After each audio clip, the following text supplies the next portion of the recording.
Thank you so much for joining us today.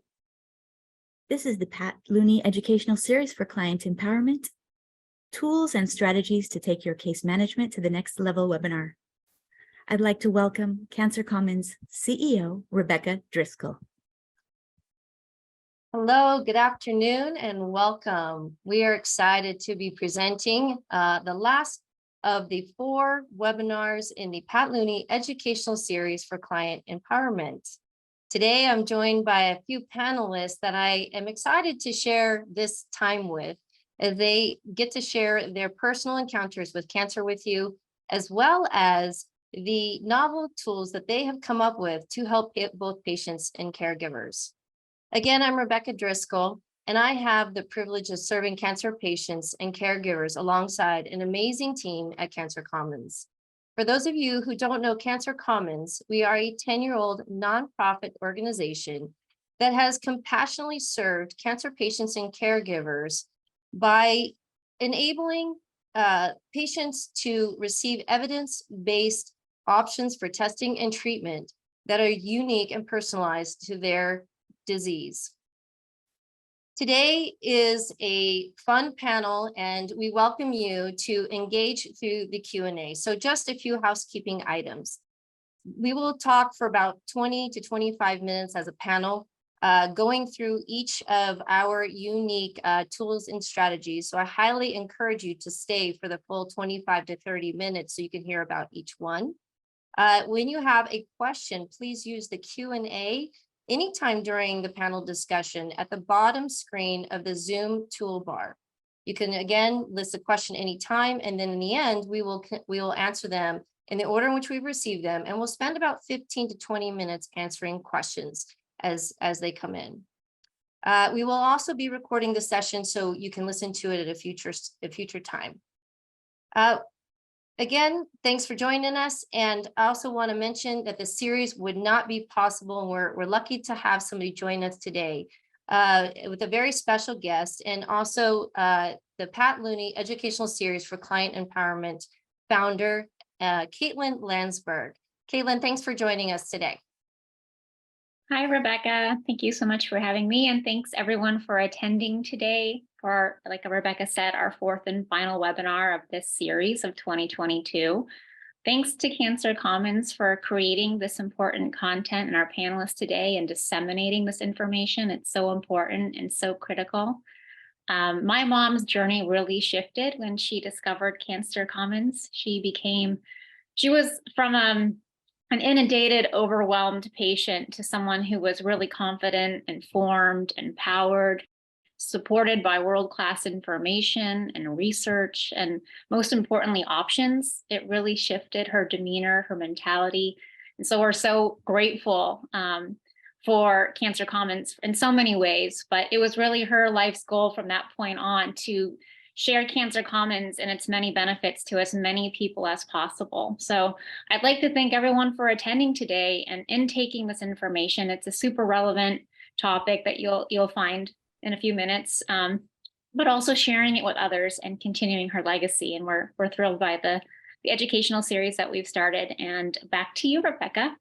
Yeah, thanks, Caitlin. Well, on behalf of Cancer Commons and those that we serve, I just want to thank you and your family for the incredible support in enabling us to have this webinar. I am a true believer that knowledge is power. And when we have the right knowledge, it just makes so much things a lot easier. And so that's relevant to the conversation we're going to have today. And we know that you'll all enjoy each of these topics and tools. So let me start by introducing our panel next. Mike, would you please introduce yourself and tell us a little bit about your organization? Sure. Thanks, Rebecca, and Raul. It's great to be with you on the panel as well. My name is Michael Looney. I'm a former psychologist, a career a long time ago, then went into the business world. And then as I became a caregiver for my wife through her journey with breast cancer, and also meeting the folks at Cancer Commons, I began feeling like I could offer something back in the form of groups and tools that could really impact caregivers and their ability to help out. So I started an organization called Courage Groups, and I'll tell you more about that in a few minutes. Thanks, Mike. How about you, Rahul? Okay, again, thanks for inviting me, Rebecca and Mike. It's always great to be on a call with you. My name is Rahul Mahadevan. I'm the CEO and founder of a company called 𝗦𝗲𝗏, which stands for We're in This Together.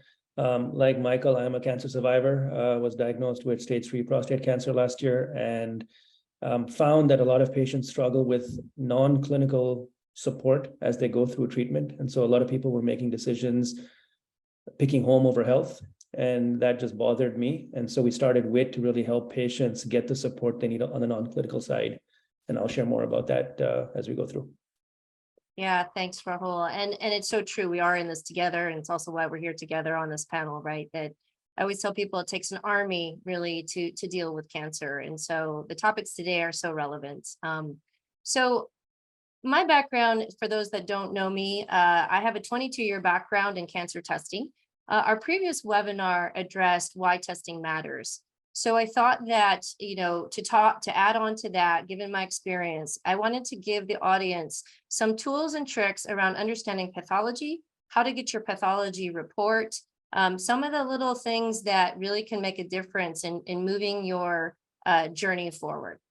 So let's get started with that. And then we're going to move on to Mike and then Rahul to share their tools. So let's see where the slides. Awesome. So just as a refresher from our last session where we talked about cancer biomarker testing, I'm going to focus specifically on the where. Where does this happen? How do I get a hold of my pathology report, etc. So move on to the next slide. All right. So how do you find your pathology report? Well, because you see an oncologist for your care, oftentimes patients don't know about laboratory medicine and where the diagnosis actually came from. It's kind of like the mystery of the black box of medicine, is what we call it. And once your biopsy or surgery is done, whether it be in a hospital, a surgery center, a doctor's office, there's a specimen there that obviously has tumor cells in it, and it then goes on to a laboratory for testing. So it could be a hospital pathology laboratory that sits inside of that hospital, or a local hospital that it's transported to. It can come from a surgery center. That surgery center can send to that local hospital. It can send to an independent pathology lab that they've contracted with, or it can go to a specialty lab that does specialized cancer testing. And the same from a doctor's office perspective. Bone marrows as an example, or a blood draw that happens in the doctor's office. The same thing can happen. It can go to that hospital pathology lab, an independent pathology lab, or a specialty laboratory. That's where the diagnosis is typically generated, as well as the laboratory report. A specialty cancer testing lab, like a genomic sequencing lab, or as we talk about biomarker testing, they would generate the report and return it to the sending laboratory from the hospital, as well as to the treating physician. So just know kind of the logistics about where can I find this report and why is that so important? So I'm going to move on to the next. And let's talk about the pathology report itself. So if you've never seen a pathology report, this is kind of in a black and white example, which oftentimes a pathology report is in a black and white. And the diagnosis is clearly stated on what that pathologist has seen under the microscope and defined your specific cancer type. So the pathologist is reviewing it under the microscope, produces this report, and then that report goes to your medical team or your treating physician. So this is the report you're going to want to look for. And as you contact the laboratory or the physician that is seeing you, you're going to want to ask for this report. So I'll kind of break it down a little bit too, as it relates to specific biomarker testing. So when we talk about biomarker testing, like in our last session, there are things like microsatellite instability, there are genomics, there are different things in these tests that you're going to look for. There's some new tests, new treatment strategies and immunotherapy, let's say, versus chemotherapy. And at the very top of this, you see microsatellite instability. Well, that's what we're looking at to see if that particular individual could benefit from immunotherapy. So these are kind of the biomarker testing reports. They do look different than that original pathology report. So in the original pathology report that I showed you on the previous slide, you would see potentially something that said sent out for further testing. Sometimes that will be stated in the pathology report, and that it's sent to that specialty lab that I mentioned for that specific cancer testing. And it's very complex. It will come back in its own report, and the physician that is seeing you should have a copy of that. If you're not able to get that in a timely fashion, you can go directly to a pathology laboratory where that specimen was received and ask for your pathology report. That's a very important point because a lot of people don't know they can actually call a laboratory and ask for their pathology report specifically. So again, you can ask for testing to be performed. This is also a very interesting point because a lot of patients, my own family and friends, I often tell them, one, get your pathology report, and two, make sure that you know how to ask for the testing that you need, i.e. biomarker testing. So why do we want you to ask for biomarker testing? Because biomarker testing, as I mentioned, immunotherapy versus chemotherapy, it truly can help you identify optimal treatment options based on your disease. It can also help us. There are new novel strategies and tests that can help us with monitoring your disease versus waiting for 3 months to be imaged. We did cover those in our previous webinar, so I highly encourage you to go back and visit that if that is something you want to learn more about. We're happy to answer questions on that.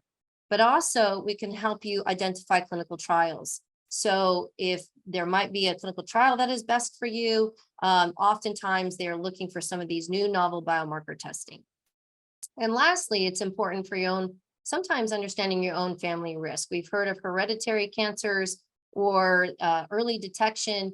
These are also the kind of tests that are newer and that you might want to be asking for these if you have concerns. These are all the things that we at Cancer Commons help patients identify. One, have you had the biomarker testing performed? If not, let's look and see, what is most relevant for you. And then where might you need to get your specimen from or this particular test from? So we highly encourage you to really understand pathology, getting that report, understanding biomarker testing, because it is the thing that will determine your best treatment options. So let's talk about, there's also insurance coverage sometimes. There could be issues around maybe it's a new test or maybe there's something relevant, to this test that your insurance says, we're not going to cover maybe the cost of that test or the full cost of that test. So there are what we call patient assistance programs. We also covered this in the previous webinar, but testing companies have this assistance programs, and we should be aware of these because the cost of the testing can be mitigated.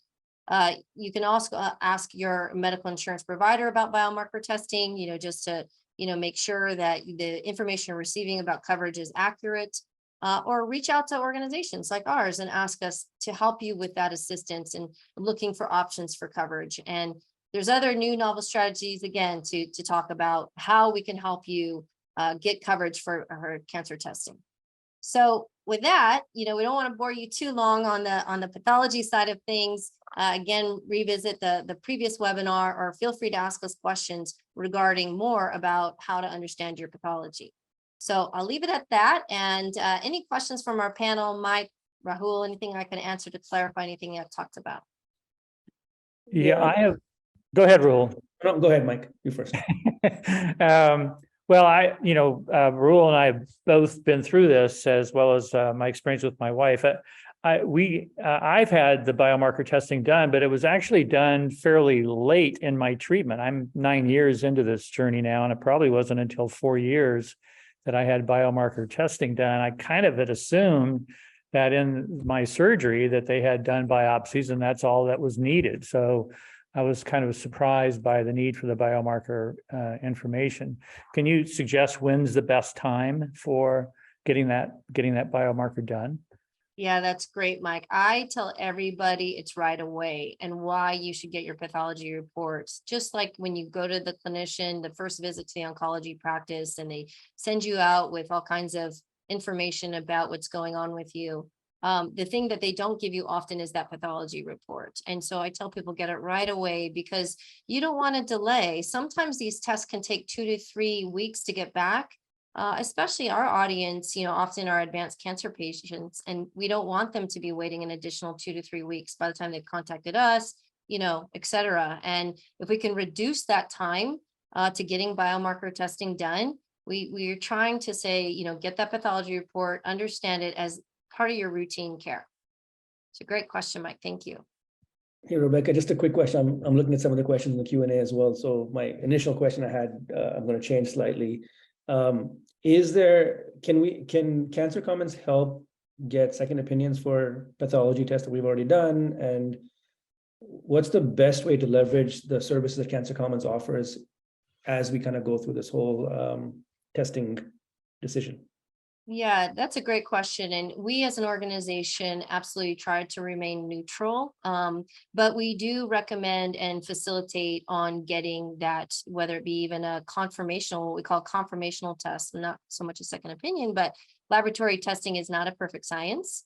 And so we will help with trying to get confirmational testing and guiding the patient through that process. As well as helping them identify maybe where their specimen is or looking at their pathology report.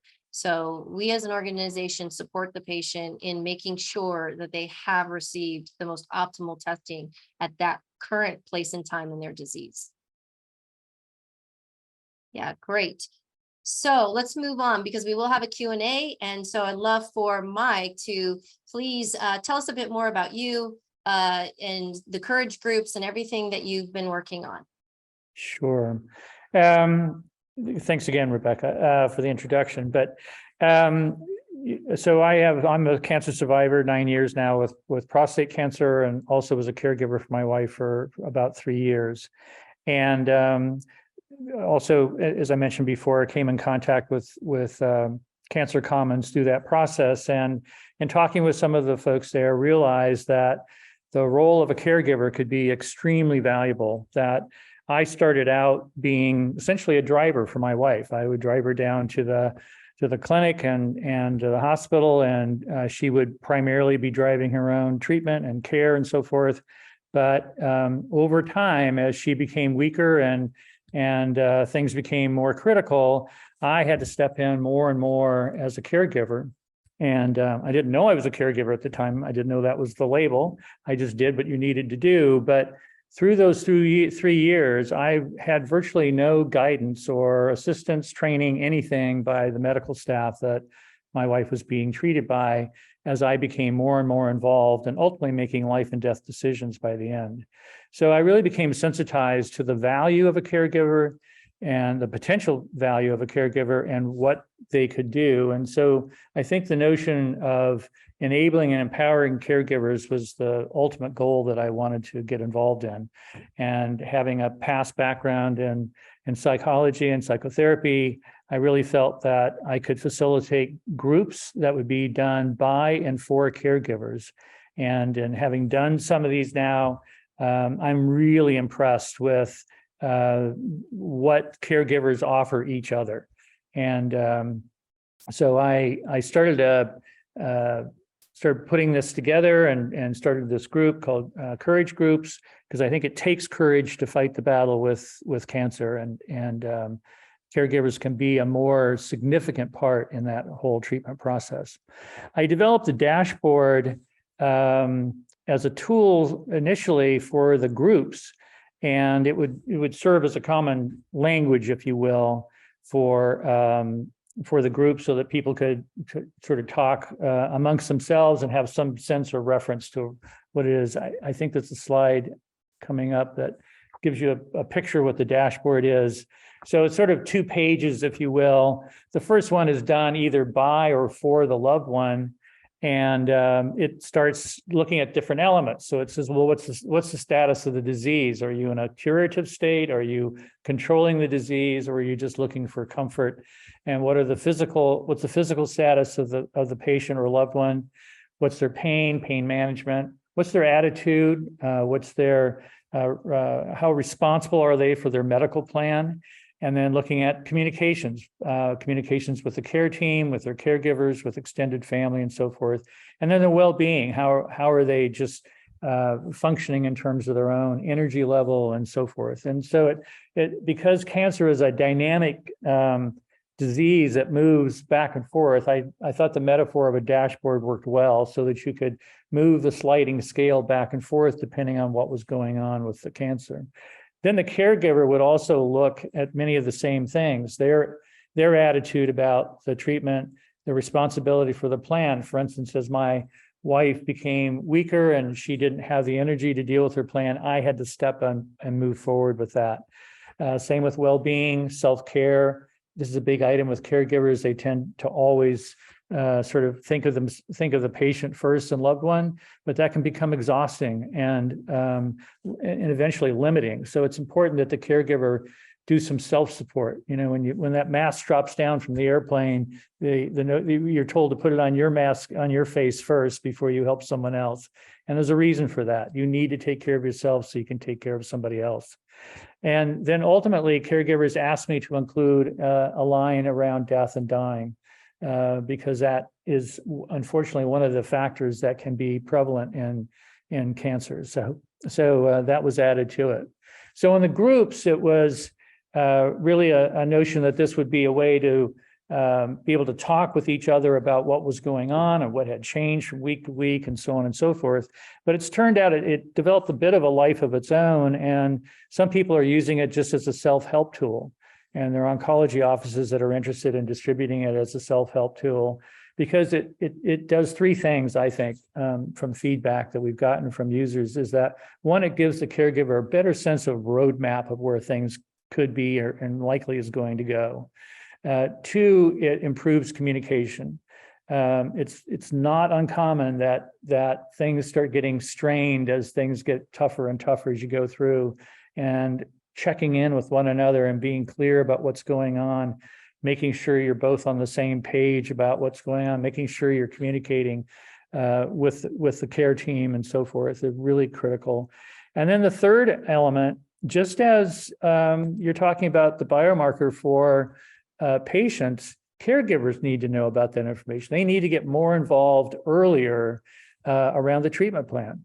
And so if they need to step up and talk about testing, about finding a navigator and so on and so forth. So it really is, the roadmap to communication, and then ultimately getting more involved earlier in the treatment plan. And that ultimately, I think, gives them a better chance to be enabled, to be empowered, and really help their loved one. Awesome, Mike. I just think this is incredible, because I also witnessed my own mother-in-law deal with, the end of life experience, as well as many others in my family and myself. And it is very stressful. So I just greatly appreciate this, this approach and this tool. So I'll turn it over to Rahul. Rahul, you have any questions for Mike regarding Caregiver Dashboard? Yeah, just one. I mean, like I think the biggest question for me is there's a lot of patients who deal with caregivers deal with supporting other patients or friends and family. What's the best way, I know you're starting and building the tools and everything else. What's the best way for people to reach out to you to kind of just understand more about what you're doing and how they can leverage some of the tools you're building? Sure. Right now, I plan for the future that the tool would be complimentary, it'd be free of charge, and they can just contact me and I can help download it and so forth. But in the future, what I've decided, because it's become sort of a self-help tool, is not to put me in the middle of the process, but actually I'm developing a guidebook right now so that anybody and everybody would be able to figure out how to use the tool. They wouldn't need a health professional to help them do that. So I'm in the process of starting to put that together, and then hopefully it would be downloaded or given out at oncology offices, or be found in the packet with your medicines or any number of places. So I want to get it spread broadly. Yeah, that's awesome. Thanks, Mike. This is just, again, it's fantastic. And Rahul, you're up next, and really excited to hear more about what you're building, as I know it's been a very valuable tool and I've been able to see it firsthand. So I'm excited you're joining us and sharing it with our audience. So take it away. Thank you. So thank you guys for having me on the call. For those, who joined a little late, I started this company about a year ago now, after I went through my cancer journey most of 2021. And, I've been in healthcare 25 years, but when I went through my journey, I met a lot of patients who unfortunately were choosing home over health decisions because they didn't have the support they needed on the non-clinical side of care to really allow them to focus on their health, right? And so as I went through my journey, I met patients who were either delaying treatment or refusing treatment or missing appointments because they didn't have the support they needed, or they weren't comfortable asking for the help they needed as they went through their journey, right? And so the real focus around WIT, which stands for We're in This Together, is around helping patients get the non-clinical support they need, whether it's financial support or non-financial support, as they go through treatment. And the genesis of this, if you can go to the next slide, was really something that I experienced when I was going through treatment, which was I, as a patient, needed help, but I struggled asking people to help me. Rebecca's a good friend of mine. Mike's a good friend of mine. I know they're busy with work. I know they're busy with family. I know they're busy with other things. I don't want to be a burden. I don't want to be in a position, so I'll just try and suck it up and do it myself, right? And so, for me, it was something as simple as I needed somebody to go to the gym with me, but I didn't ask anybody to help, to kind of keep me company, which affected my mental state as I went through treatment. And so I started realizing that asking for help is a real problem for patients. Number one, because we don't want to be a burden or an imposition on others. Two, as a male, it wasn't easy to ask. I've also met a lot of women who struggle, given the disease they have or the stage of life they're in, to ask for help. And then third is, as a patient, especially one going through cancer, our needs keep changing, right? And the one question I used to hate getting asked last year was, I'm sorry you're going through what you're going through. Tell me what I can do to help you. And I couldn't answer that question because I really didn't know what I needed on a day-to-day basis, on a week-to-week basis. So it was really hard for me to really think about, how to tell someone what I needed when I didn't even know what I needed. And so the whole idea behind this company came around as like, how do we really solve this problem where patients need help and there are people who want to help the patient, but how do you bring those two things together? So if you go to the next question, or the next slide, sorry, the whole idea behind what we're doing is, if you think about a solution out there that makes it easy for people to ask for stuff without feeling obligated or guilty about asking, it's a wedding registry, right? So when you think about a wedding registry or a birth registry, if you get married, you have kids, you go to Macy's, Nordstrom, whatever else, you identify things you want. You don't feel guilty about asking for things because you're not asking a certain person to buy it for you. You're saying, if you want to come to my wedding or you want to give me something for my child, here's what you can do. And so we took that same concept and applied it to patients and said, what if you could create the ability for a patient to create a support registry for themselves and ask for all the help they need, whether it's financial help or non-financial help, and allow the patient to then invite friends and family to support them, and let the friends and family see all the things the patient needs help with, and allow the patient then to ask for whatever they need, and allow people who want to help the patient to know what the patient needs help with. So we've created we launched the product at the end of April, early May. It's free to patients, there's no cost, and allows the patients to really, one, ask for what they need help with, so kind of create their own support registry, allows them to very easily invite people to support them. So we've got the ability to email people and invite them to your registry, or post a link to the registry on social media and invite your friends from social media to do that. And then also tell people how you feel about what you're going through so that they can decide, so they can see where you think you need the most help, right? So really make it easy for the patient to ask for and receive help. And if you go to the next slide, this is just an example of what the registry looks like. And as you can see, you can ask for financial support, you can ask for non-financial support, and what we want to be able to do is recognize that patients have a network around them that want to support them. One of the things one of my advisors said to me is, patients shouldn't see asking for help as a burden on somebody else, but should see it as an opportunity for somebody else to help them. And so by not giving people that opportunity, you're basically you're depriving them of the ability to help you, right? So we've really taken that concept of a wedding registry, making it easy to ask and receive help, crowdsourcing, a lot of good crowdsourcing platforms out there.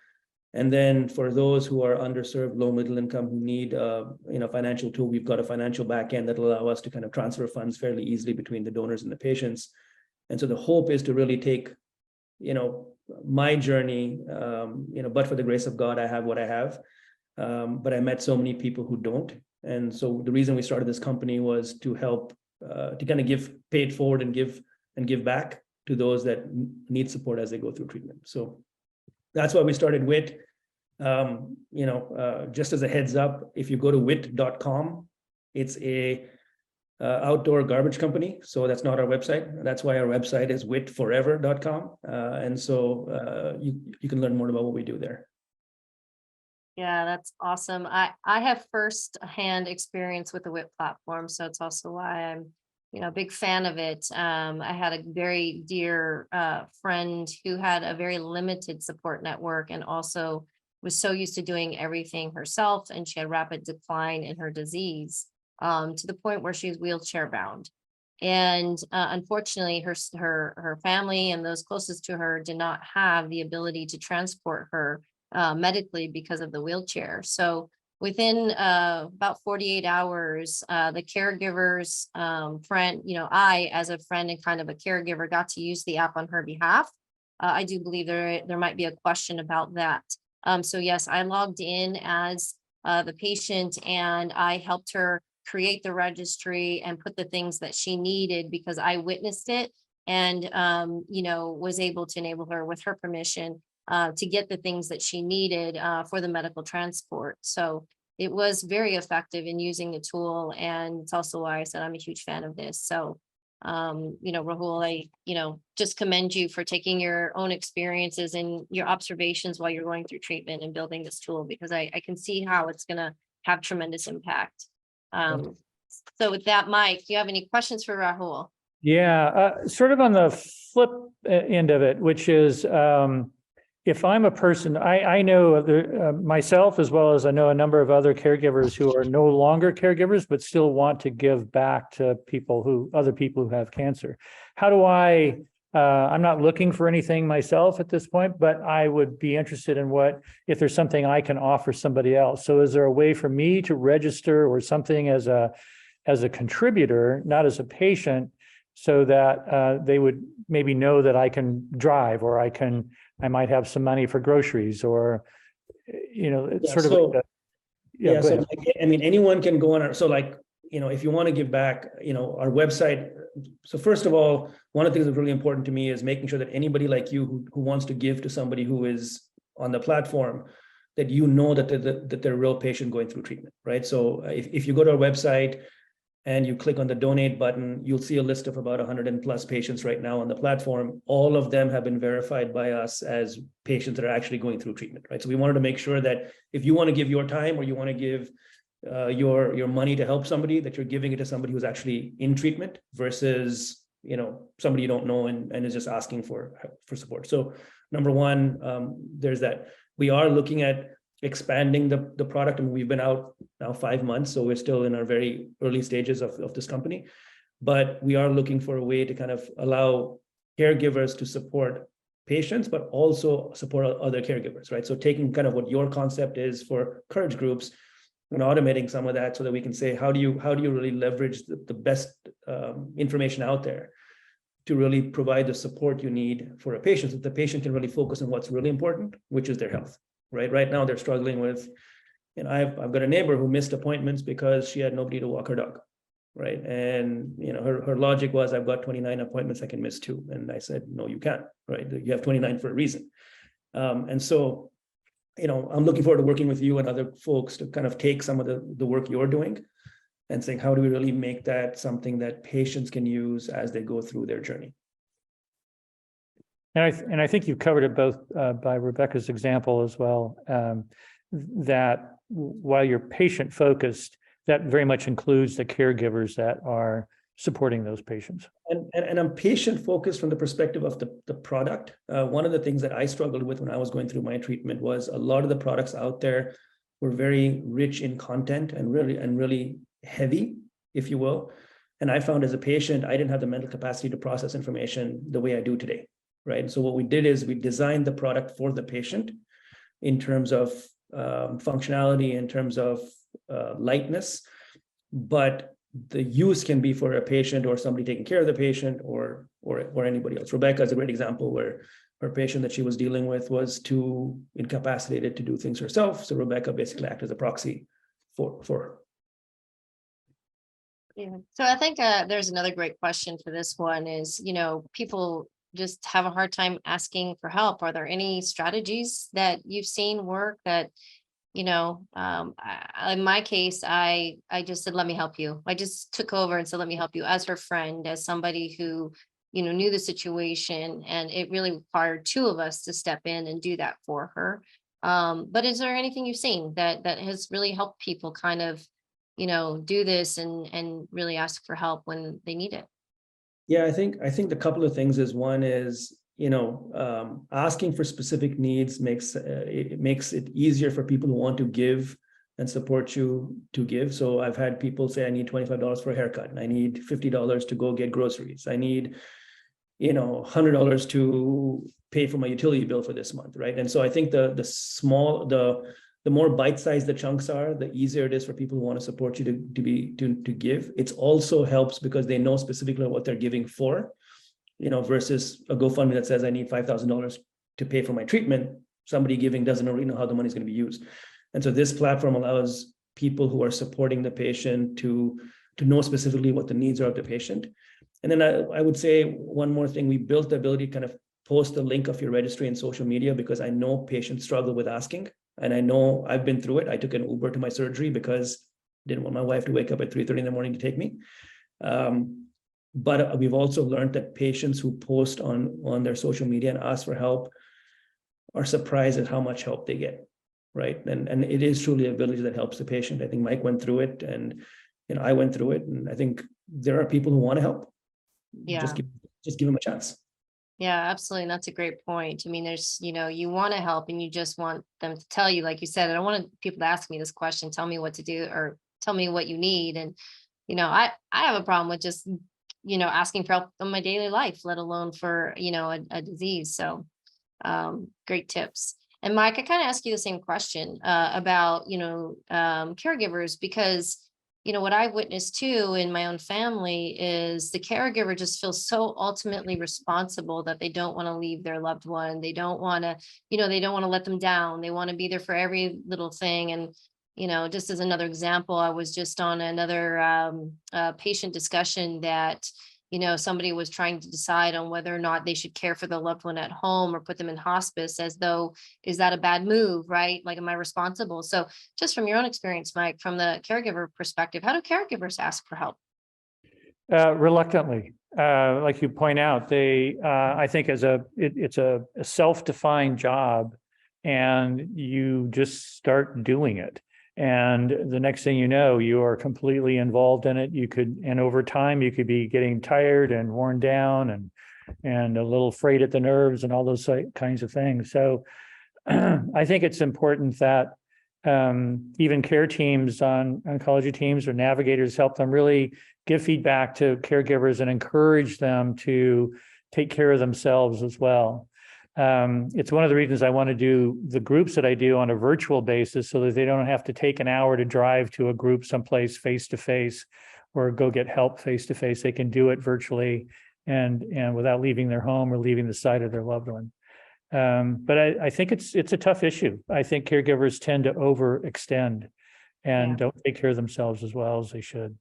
Yeah. So what you're saying to the caregivers on this call is to contact you for a courage group meetup, right? Absolutely. Absolutely.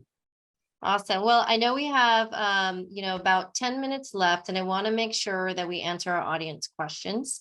So I'll start with the first one that we received, and it is, are there validated biomarkers for all cancers. And I just got a poll that is in the middle of my screen. I apologize. Let me restate that. Are there validated biomarkers for all cancers or only some? So the answer is yes, there are validated biomarkers. For example, comprehensive genomic profiling, or also known as next generation sequencing, also covered in our previous webinar, covers all types of cancers. It is a validated test to look for things like I mentioned, microsatellite instability, or you may have heard terms like KRAS or EGFR or BRAF and melanoma, or list goes on. So that is a type of a validated test that covers all types of cancers. And then there's very specific ones. So there's biomarkers that are very specific to a specific disease or situation. So again, contacting someone like Cancer Commons to help you weed through some of these things can be really invaluable for understanding what is the right test for your unique situation. It could also, I want to mention, get confused with like serum tumor markers, like you'll see a CA-125 or a CA-19-9 in pancreatic cancer. Those are different types of biomarkers for looking at potential evidence of tumor growth. So not to confuse that with some of the other biomarkers that we're talking about that are specific to maybe understanding treatment options, but this is where it all gets confusing, right? And I think really important to then go back and look at some of the educational things that are out there, like our previous webinar, or when in doubt, contact us. So the next question is, let's see. Give me 1 second. I want to make sure I get them. I think I did answer, can caregivers use it on the behalf of the patient for the 𝗏 platform? And I did answer that. And Rahul answered that, you can use it on behalf of your loved one and serve as a caregiver for the patient. And yes, caregivers can use that. So not to take that away from you, Rahul, because I know that we answered that. And so we have another one that there's confusion because biomarker has been tested and it came back negative. There are differences in testing laboratories and situations. If you feel that you want to have another confirmatory test because it came back negative, and you think that you need to look for something else, then I, again, highly encourage you to contact Cancer Commons and we work through this and look at potential, what we call confirmatory testing. So I think that is really important. I've seen there's things that are called, and I won't get into it because it's technical, but false negatives, false positives. Laboratory medicine, bottom line, is not perfect. And so I do feel that people should consider confirmatory testing from maybe a different lab than originally did the testing. So that is an option. And again, we can work through that, or you should talk to your oncologist about that type of running the test again. Be aware though, also that insurance might not cover it, but you could look for potential options to get coverage. So great question. Because I do see that as potential dilemma for people. We have how can you help with insurance denial of genomic testing? Again, I would work with Cancer Commons, work with your oncologist, to work through that denial. I have seen this, in multiple patients. I personally live here in California. And I hate to say, but I'm very transparent in that I've seen issues with Covered California and denial of biomarker testing, such as genomic sequencing. So I always tell people, work through this and push for it. Talk to the laboratory. If you need genomic sequencing, call the laboratories that perform that and tell them your situation and work through that. Call Cancer Commons and we'll work through that, because it is something that we firmly believe needs to be done, as we mentioned earlier, for the various reasons that biomarker testing should be done. So for Rahul, enough of my talk. Another question for you: is the 𝗏 a browser-based platform or an app? So it is it's a browser-based platform that is optimized for mobile as well. So it can be used on the mobile. You just have to go to the website, www.𝗏forever.com, and use it. The reason we didn't build it as an app is because we want to be able to offer it through other platforms as well down the road. And so we were really focused on making it as flexible as possible as we launch. So just go to the website, either on your browser or on your phone, and you can navigate the app through that way. Yeah, I highly encourage people just at least give it a try. And if you're somebody on this call that wants to support a cancer patient, it's pretty fun to use. I've seen even Rahul just, donate to people who need support live, and it's a great process to get engaged with. So Sorry, coming, can I just go add ahead, one? Rahul. And just a heads up, it is free to patients, right? So there's no cost to any patient to use it. I just want to point that out. So anybody who wants to sign up, go to the website, sign up, and call me if you have any questions. And that's the same with courage groups, right, Mike? It's free to patients, it's free to caregivers. So you're on mute, Mike. Yes, I am. And you're absolutely right. Everything is complimentary and free. And now the kindness of your heart running and leading the groups, right? I mean, that's just, Absolutely. what I want to say, kind of in closing, because we're wrapping up and I don't see any more questions in the Q&A. So if we did miss any questions, we will happily answer them via email. And also, you can contact us for any further questions at education@cancercommons.com. cancercommons.org. So collectively, just to kind of wrap this up, collectively, we, each desire to make things a lot easier for patients and for caregivers. And, we've all are motivated by our unique experiences. And I didn't really talk about my own personal encounters with cancer because it's a lot. With that, I want to ask each of you, how would you encourage our audience to use their tools? Mike, you want to go first? Well, Cancer Commons, in my opinion, is a hidden gem. And, part of why Caitlin got involved in helping start the webinar series and so forth. We just really are very excited about the types of tools that Cancer Commons has and the navigators that are available and so forth. It's really has been indispensable to me, and it was during my wife's journey. And it really gets down to becoming much more enabled and much more empowered yourself, whether you're a patient or a caregiver. And the earlier you do that, the better. In my opinion, the way that caregivers should be, and there is an example of that, I found one at UCSF in their brain cancer group. Caregivers should be sort of embraced as part of the care team at the very first diagnosis, at the very first appointment with the patient. And that's where we need to get involved as much earlier. And I think the types of things that Cancer Commons offers should be available to people. And the sooner you do that, the better. Thanks, Mike. How about you, Rahul? Yeah, and for me, again, I started this company to pay it forward, right? And this is personal to me because I met too many patients who were struggling with not getting treated because they couldn't deal with their stuff that's going on at home. And so my ask of this group is, if you know any patient that is going through their patient journey and they need support and you think they need support, please have them go to the website and sign up as a patient. Again, it's free to them. There's no cost.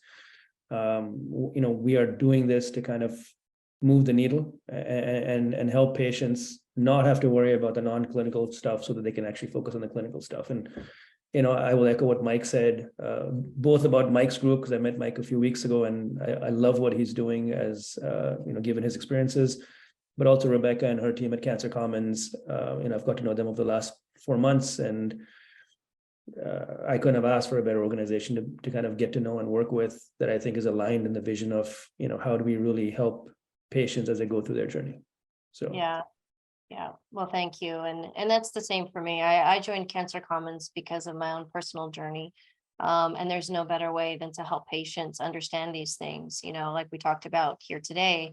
And we did have a question come in while we were kind of wrapping this up that I want to address. And it's really relevant to what we're saying and contacting Cancer Commons, because what the question is that it is really extremely difficult to navigate clinical trials. And I could not agree more. And that's why, even the sites that are running clinical trials, they don't know the world of clinical trials that are out there for every single disease. There's so many of them.